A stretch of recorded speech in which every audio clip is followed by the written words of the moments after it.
Hello again, this is Angela P. Wade, also known as Asara the Dolly Mama, and I'm reading from my first novel, Cloak of Obscurity, and this is Chapter 8, Melee. I set up my bench again the next morning.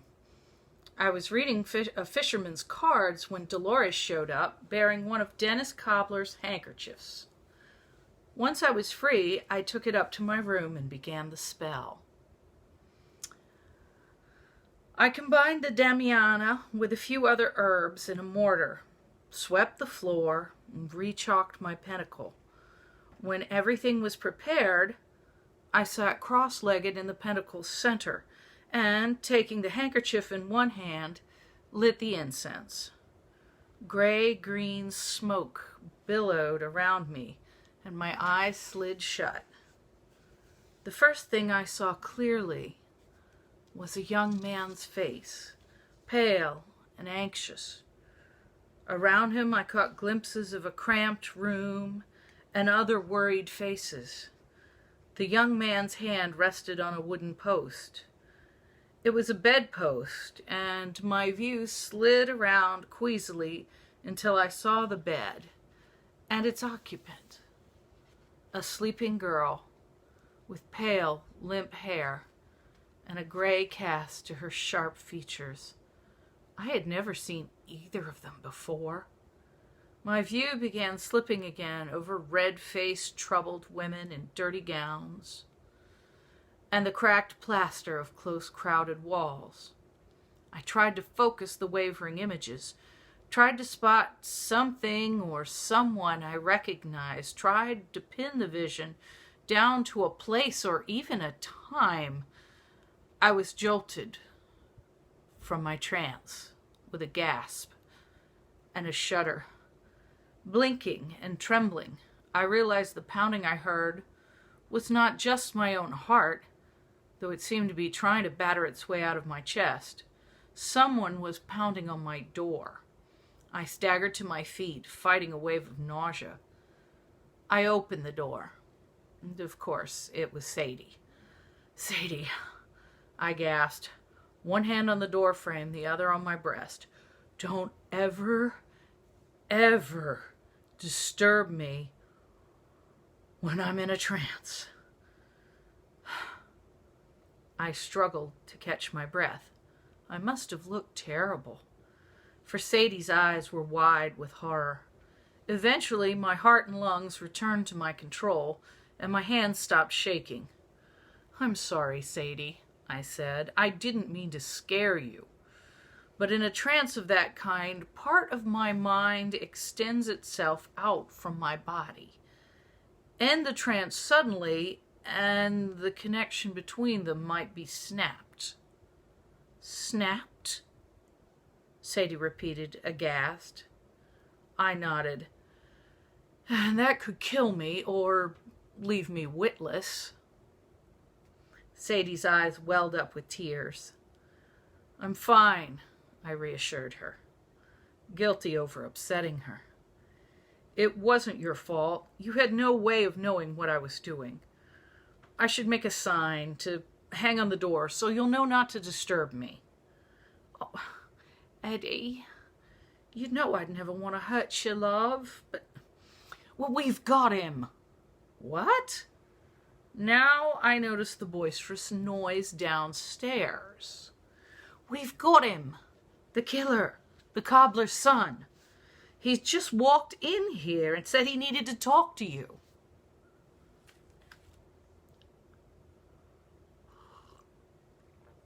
I sprinted downstairs to rescue the poor man from my overzealous associates. I doubted now that he had killed Allison. If he had, why would he come to me? Dennis Cobbler was pinned to the wall in the grip of two of Sadie's more burly cooks. I recognized him immediately. The same dark-haired, milk-faced youth I'd seen in my vision. His eyes fell on me in pleading desperation.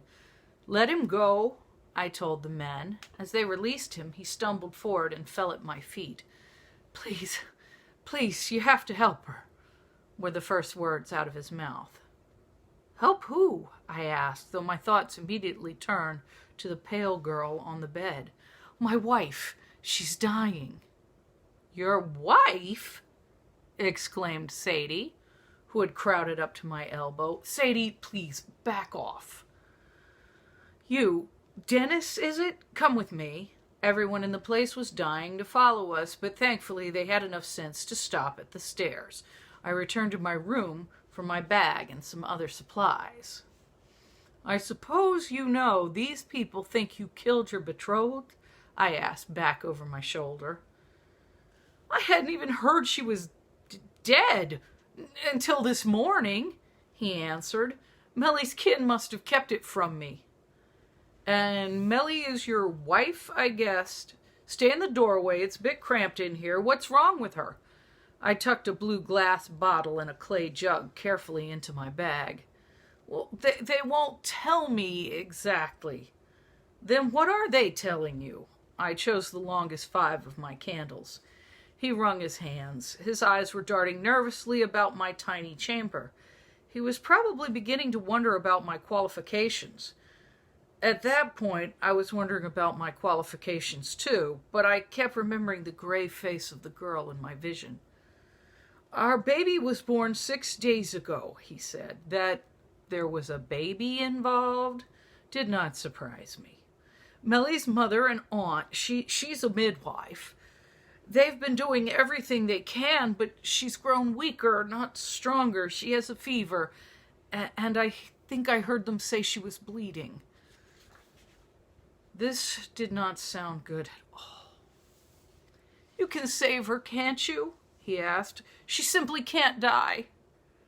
I'll do what I can, I said, putting the last few items into my bag. Now take me to her. All eyes were on us as we left the tavern, but no one spoke. I followed Dennis as he led me through town. So, Dennis, I said as we walked, you'd better explain to me what's going on. Your betrothed dies, and another girl bears your child on the same night? Begging your pardon, but that's a bit suspicious. I didn't know she was dead, he protested. I would never hurt Allison. We grew up together. She was like a sister to me. He corrected himself. Unlike this Mellie, I prompted. Tell me about her. He smiled in spite of himself. Oh, she's the most beautiful girl in the world. We met last summer on the Feast of St. Cyprian, date of many an ill-starred union. We were married secretly, once we found out she was pregnant. What about Allison? I asked. He sighed. I'd been meaning to tell her for a while, just break off the engagement myself. When? I asked. At the altar? Her father, who arranged the marriage, was dead, and it was obvious she loved another man. Why didn't you break it off? What were you afraid of? Well, I wasn't afraid of telling her. I was afraid of telling my father. Ah, now I understood. Our fathers had our marriage planned since we were children. It was going to be good for business, you know, if we combined our shops. Never mind the fact that I was like a brother to her, and she wanted to break the engagement as much as I did. We couldn't stand the thought of being married to each other. But our fathers wouldn't listen. Oh, trust me, I know how that works, I said. Few people are more stubborn than a father with a head for business. And I still don't know how I'm going to tell him about Mellie, he sighed. He's going to disown me and throw me into the streets. Not necessarily. Did the baby live? Oh, yes, he's fine. Aunt Nan found a nurse for him. It's a boy. Yeah, a very fine one, too, Aunt Nan says. So show him to your father and your troubles will be over. Trust me, a male heir will do wonders in improving his temper. When I was a boy, I wanted to leave my father's business and become a wizard. Father wouldn't hear of it until my eldest sister, who was married to a guild member, had a son. Once my nephew was born, I could have dressed in cast-off clothing and become an acrobat for a dwarf circus, for all my father cared. At this, Dennis smiled wanly, as I'd hoped he would. Still, he said, Melly has no dowry. Allison was heir to her father's business. That's a lot of wealth. So I've heard. I had no idea she was dead, he said again. Not until I came looking for you. I haven't left Melly's house. I've scarcely left her side. You have to believe me. Isn't there a spell you can use to prove that I'm not lying? There may be, but first things first, I said. Let's take care of Melly. How much farther is it to her house? We were just past the temple. They lived near the north gate. That was all the way across town. You came that far to find me? Doesn't Master... I paused, trying to remember which old wizard lived in the north side of the city. Master Arnhard. Doesn't he live up that way? Yes, but Aunt Nan says he doesn't come out of his house very much. He certainly doesn't work for strangers. And I've heard good things about you. From Allison, actually. Is she really dead? I'm afraid so, I said. I saw her body. Then he shook his head. I suppose I'll believe it eventually, but now I just can't. I mean, I saw her just the other night. What other night? When? The night little Danny was born. See, Aunt Nan had sent me to buy some salt, and I met Allison on the street. She told me she was breaking the engagement. She what? This was news to me. Why didn't you tell me? Didn't I? He looked puzzled. I thought I did. He shook his head. I haven't slept in days. He did look rather haggard. When and where exactly did you see Allison? I asked. What did she say to you? This is important. I don't remember exactly, he said. I was too worried about Melly and the baby. I knew she was headed towards the north gate, and I wondered what she was doing, as it was almost dark. The sun had set, but there was still a little light in the sky. You say you spoke with her. What did she say? Well, I spoke to her first. I recognized her and I called out to her because I wondered what she was doing on that side of town. She told me she had business to attend to. I don't know what. Something I have to do, I think, is what she said. Then she told me the marriage was off. Can you remember her exact words? I think she said, Dennis, I simply can't marry you. I'm sorry. Anyway, that's when I finally told her about Melly. You told her, I asked. Yes, I told you I'd been meaning to. Yes, but you didn't tell me you had. That's a rather important fact. You keep interrupting me. That was true, I supposed, and Dennis seemed to be having enough trouble organizing his thoughts as it was. I wonder if he wasn't a bit simple-minded. I'm sorry, I said. Continue. I told her about Melly, and she said she wished I'd told her sooner, and that she was glad I was going to be happy. Then she said she had to go. Did she tell you where? I asked, wondering if you were telling me the truth. No. Did you ask? No. Dennis was not exactly a fountain of information. I tried another tactic. Did she take the news about Melly well? Not exactly. I mean, I'm not sure. She was acting very strange.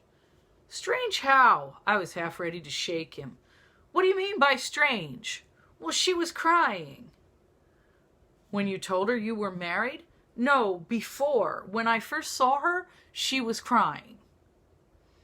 By that time, we'd gotten to a part of town where the streets were too narrow and too crowded with people and animals for us to walk abreast. I was actually walking backwards ahead of Dennis as I questioned him. I stumbled against a cart, nearly fell, and got cursed at by the cart's owner before I could ask, Did you happen to ask Allison why she was crying?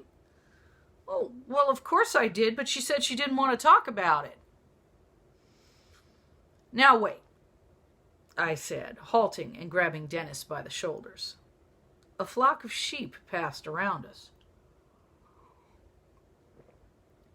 Once the bleating died down, I said, let me see if I understand. You saw your betrothed, a girl you at least loved like a sister, wandering through a poor part of town at dusk, unescorted and in tears, and you didn't find out what was wrong? I was worried about Melly. I figured I could always talk to Allison later. Oh my God! He gasped, a look of alarm passing over his narrow features. You know, since she's dead, I could be the last person to see her alive. You very well could have been, I said. His pale brow wrinkled. Do many people think I killed her?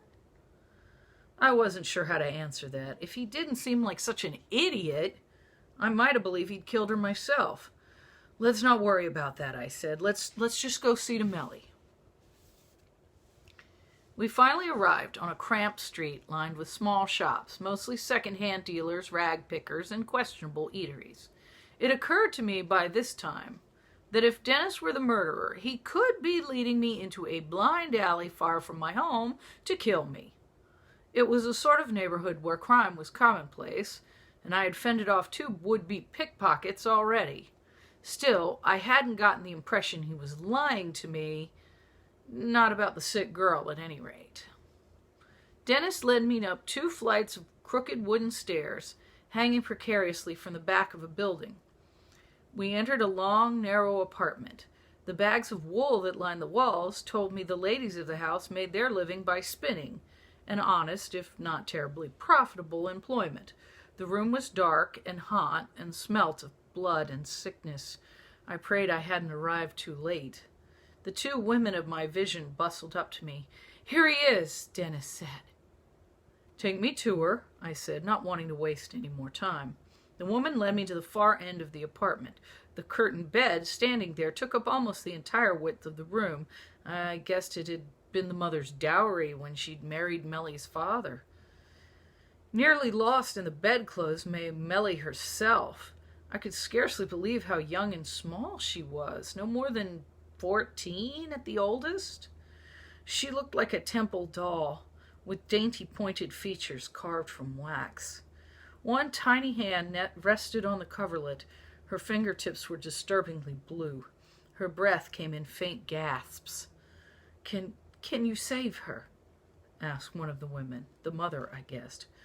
God willing, I said. Have you any clean bedding or a clean shift for her? I'll find them, said the aunt, and I'll need you to bathe her. Have you any water boiled? Yes, with salt in it, said the aunt. I've been using it to wash her, but it hasn't helped. She's burning up with fever still. I took the blue bottle from my pouch. Bathe her with the water, then with this, and sprinkle some on the bedding. While you do that, I'll need a clear space to work in. Dennis, will you be able to help me move that bed? Will help, said the aunt, before the boy could answer. Dennis helped me clear a large space in the center of the room. I swept the floor, and after lighting a small dish of incense, began marking my circle, first in chalk, then in salt, and then with a potion from my clay jar. While the women hurried around me with armloads of linen and basins of water, I drew the central star and began marking it with the magical names of the archangels.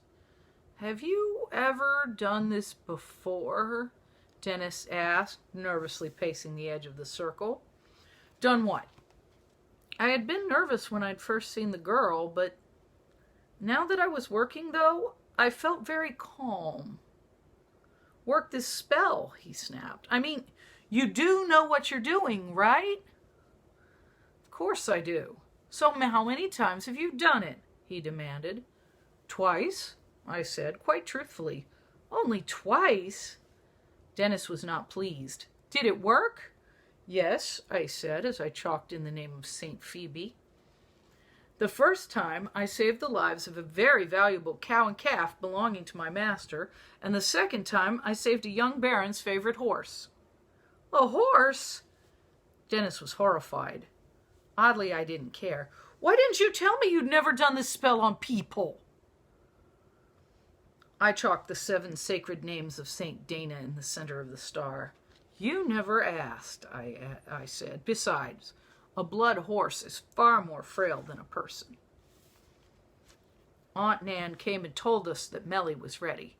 I motioned Dennis, who was now glaring at me, to take hold of the left front bedpost, while I took the right rear. The women took the other 2, and, between the 4 of us, we raised Melly on her bed and set it in the middle of the circle. I motioned the others aside. Dennis opened his mouth to speak, but his aunt shushed him. I began by chanting a prayer.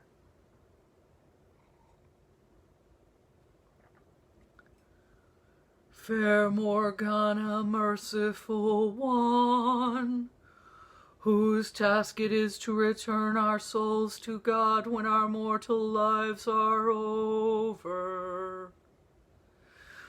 We beseech you to allow this young mother to remain with her family. If I should find the skill to heal her body's wounds. Yet if I fail her, and it is not God's will that she remain, please take her quickly, that her suffering may be brief. In God's name, so may it be done. I anointed each of the bedposts as I had the circle. Then I closed the circle with candles, and suddenly the world fell away, and there was no one left but the girl and I, and nothing to do but find out what was broken in her and heal it, and nothing at all to prove. I sat on the bed and took Melly up in my arms. Many people have asked me many times how we wizards heal. I can't say. When I hold a patient, I simply know where the hurt is. And when I heal a patient, I know that the hurt is undone. I do not know how. Those who were watching that day say they saw a light about us, more than just the light of the candles. When I stepped back from the bed, Melly's skin was cool, and her breathing was deep and peaceful. Her cheeks showed the faintest tint of rose, and I opened the circle. Praise God, I said, she'll live now. Dennis rushed to her side to kneel beside her and weep. I turned to Aunt Nan.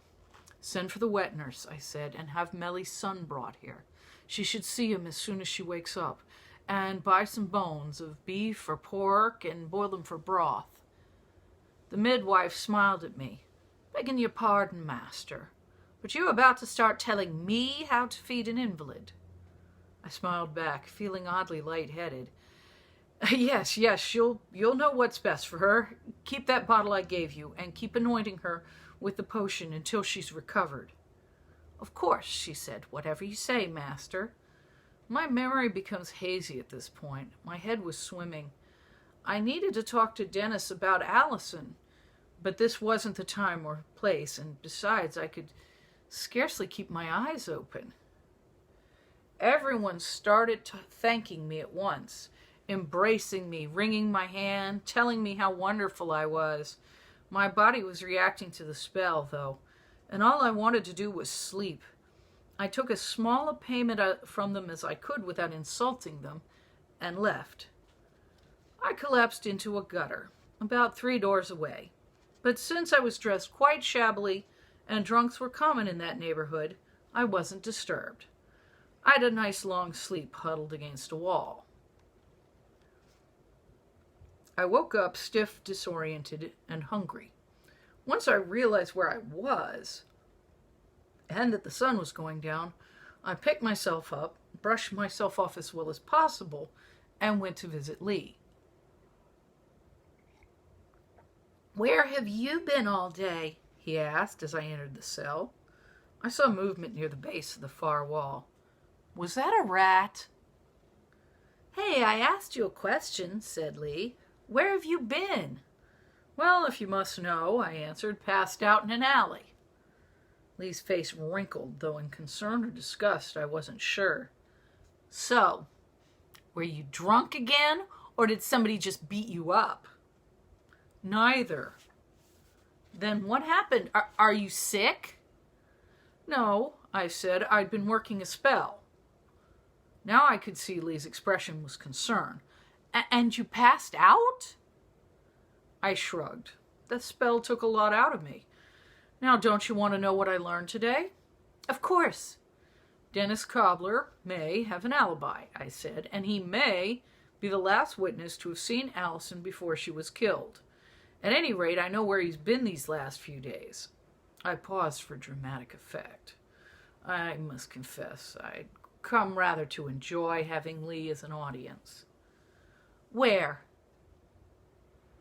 He demanded, as I knew he would. With his wife. What? Lee said. I tried not to smirk at his obvious confusion. What wife? Quit playing with me and tell me what's happening. I forced myself to become serious and told Lee all that Dennis had told me. He and the girl's family will need to be questioned further, of course, I said. I didn't do it today because they'd asked me to come and cure the girl. And did you? Yes. And she was very sick? Probably dying. But you saved her. Master Edward, that's wonderful. Well, what else could I have done? I said with a shrug. Is this the spell that made you pass out? I shrugged again. It takes a great deal of strength. I suppose I'm not especially strong. You're amazing, Lee countered, his dark eyes shining. Absolutely amazing. I felt I didn't deserve that much praise for simply doing my job. Please, Lee, I said, don't make a fuss. It's not like I wrestled a demon back into hell or threw my body into the path of an advancing army. I just cured a case of fever. Nothing to write an epic about. Aren't you proud of what you did? Lee asked. You saved someone's life. I did what I had to do, I said. I'm not looking for public applause. Lee snorted. I'll bet if your cousin had done it, he'd be looking for applause. Yes, I agreed, but Damien's an arrogant I stopped myself. I really didn't want to use the word bastard in front of Lee. And insufferable, self-centered so-and-so.